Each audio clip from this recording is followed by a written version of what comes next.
Gumawa ako ng maha mga palangga kasi nag-crave talaga ako ng maha kahit na hindi kumpleto yung aking ingredients. Ang importante, mayroon tayong gata at saka i-buff milk. Tapos instead na condensed milk, sugar na lang nilagay ko. Dinamihan ko na lang yung sugar para malasa siya. Tapos mayroon din akong corn dyan.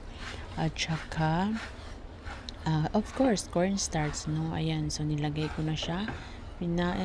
Halo-halo ko lang siya mga palangga hanggang mag-dry yan siya para ilagay na natin sa lagayan. So, ayan pala yung ang aking ginawa ngayon. Tingnan nyo lang, nalukay-hulukay ko lang yan siya ng dahan-dahan hanggang sa medyo magiging sticky siya bago natin siyang ilagay sa lagayan. Napakahinang apoy lang yan mga palangga kasi kung lalakasan mo yung apoy masusunog yung ilalim niya, so hindi magiging pantay yung luto. So ayan na ang ating maha. So mamaya titikman natin siya kung anong lasa ng ating maha. Masarap ba? Siguro masarap to dahil ito yung ating cravings ngayon. So magandang hapon sa inyo, enjoy your watching.